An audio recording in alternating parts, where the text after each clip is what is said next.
bactérias podem influenciar no seu comportamento alimentar? Quê? Oiê, eu sou a Rosana Dantas e esse é o canal do Dieta Científica.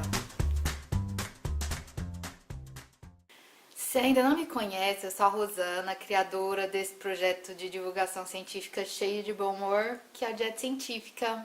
E hoje eu vou te contar como as bactérias que vivem lá no seu intestino podem influenciar o seu comportamento alimentar e até mesmo o seu peso corporal. A microbiota intestinal é um conjunto de bactérias que vem lá no seu intestino que tem algumas funções específicas, como fermentar alguns carboidratos que a gente não consegue digerir, e fermentando esses carboidratos elas aumentam a nossa probabilidade de absorver vitaminas e outros nutrientes. Ela tem relação com a melhora da nossa imunidade, mas isso é para outro vídeo. E elas contribuem e muito para a saúde do tecido intestinal, das células lá do intestino. Afinal, é a casa delas, né? Tem que dar uma faxinadinha para viver em harmonia. E além dessas funções super importantes da nossa microbiota, alguns estudos bem recentes, eles têm mostrado que além de tomar conta das nossas células intestinais, fazer com que o nosso intestino funcione bem, elas são responsáveis por produzir algumas moléculas que vão influenciar o nosso comportamento alimentar e o nosso peso corporal. E foi muito legal os cientistas terem descoberto isso, porque vocês sabem, né? Tem uma epidemia de obesidade no mundo e quanto mais a gente conhecer como as coisas funcionam, mais a gente pode tentar descobrir algumas formas de combater e melhorar os sintomas da obesidade.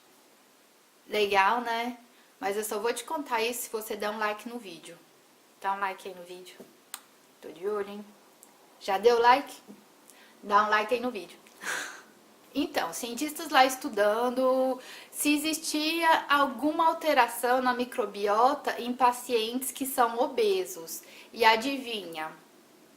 Tinha uma alteração na microbiota das pessoas obesas comparadas com pessoas com peso normal. E aí acendeu uma luzinha lá na cabeça dos pesquisadores e eles pensaram, mas se tem uma alteração na microbiota de pessoas obesas, será que essa alteração está relacionada com algum problema metabólico ou com algumas consequências da obesidade?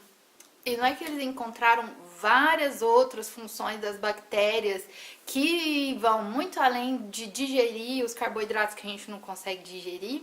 Porque todo mundo fala, fibra é bom para dar saciedade e tal, mas você já parou para pensar o porquê disso? E dessas fibras alimentares, uma das que é mais estudada hoje em dia, se a gente for procurar por artigos científicos falando sobre isso, são os fruto-oligosacarídeos, que são os FOS. Acho que você já deve ter ouvido falar de FOS, não? E ali no intestino tem algumas bactérias que são capazes de digerir esses FOS. E aí então eles decidiram ir mais fundo nessa história de fruto-oligosacarídeo e as espécies de bactérias. E aí o que eles fizeram? Pegaram os ratinhos no laboratório e suplementaram esses ratinhos com o fruto-oligosacarídeo. E o que eles viram? Eles viram que além de aumentar os níveis de bactérias boas no intestino, eles observaram também um aumento de algumas células do tecido intestinal que são responsáveis por produzir alguns tipos de hormônios. E essas células produzem alguns hormônios que são responsáveis por entrar na circulação sanguínea e até o seu cérebro e avisar que você já comeu o suficiente, ou seja, esses fruto-oligosacarídeos vão aumentar a quantidade de bactérias boas que vão proteger as células intestinais. Essas células intestinais, elas estão protegidas, elas estão saudáveis e aí elas vão produzir outros tipos de células que são capazes de produzir hormônios da saciedade. Incrível isso, né? E você aí pensando que fibra só servia para fazer volume, hein? E aí fizeram outro estudo que foi testar se o peso corporal tinha alguma influência nessas bactérias e nessa ação de produção de hormônios da saciedade. E aí o que eles viram? que nos ratinhos que foram engordados tinham menos dessa bactéria capaz de digerir os fruto-oligosacarídeos, que são essas fibras, e diminuiu também a produção desse hormônio, que é o hormônio da saciedade. Se eu ainda não conseguir te provar que fibra não serve só para fazer volume e que as bactérias lá do nosso intestino só servem para produzir pum, eu não sei nem o que eu tô fazendo aqui. Então, você já viu que a microbiota pode influenciar até no seu comportamento alimentar. Mas você sabia que elas podem influenciar também o seu peso corporal? Mas antes de te contar isso, eu queria te lembrar de se inscrever no canal. Você já se inscreveu no canal? Como assim você não se inscreveu no canal? Se inscreve aí no canal. É só clicar no botãozinho inscreva-se aí embaixo, o botãozinho vermelhinho. E aí, para testar essa hipótese de que essas bactérias têm influência no seu peso corporal, o que eles fizeram? Tinha lá os camundonguinhos obesos e tinha os camundonguinhos magros. O que eles fizeram foi pegar uma parte, um pedaço da microbiota desses ratos magros e eles transferiam essa microbiota para os camundongos que estavam obesos. E aí o que eles observaram? Que nos ratos obesos teve uma diminuição na gordura corporal. Com esse estudo eles concluíram que a microbiota é super importante na prevenção do desenvolvimento da obesidade. Viu só?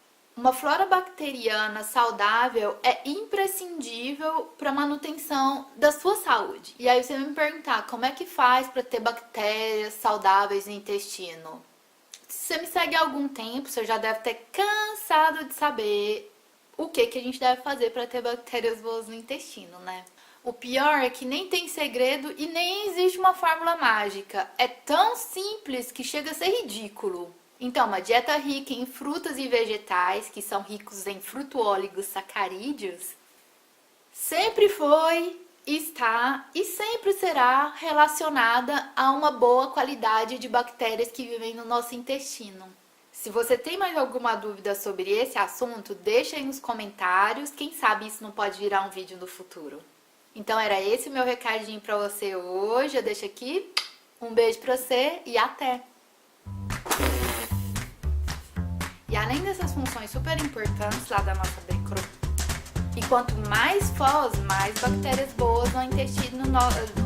E quanto mais foz, mais bactérias boas no intestino. E quanto mais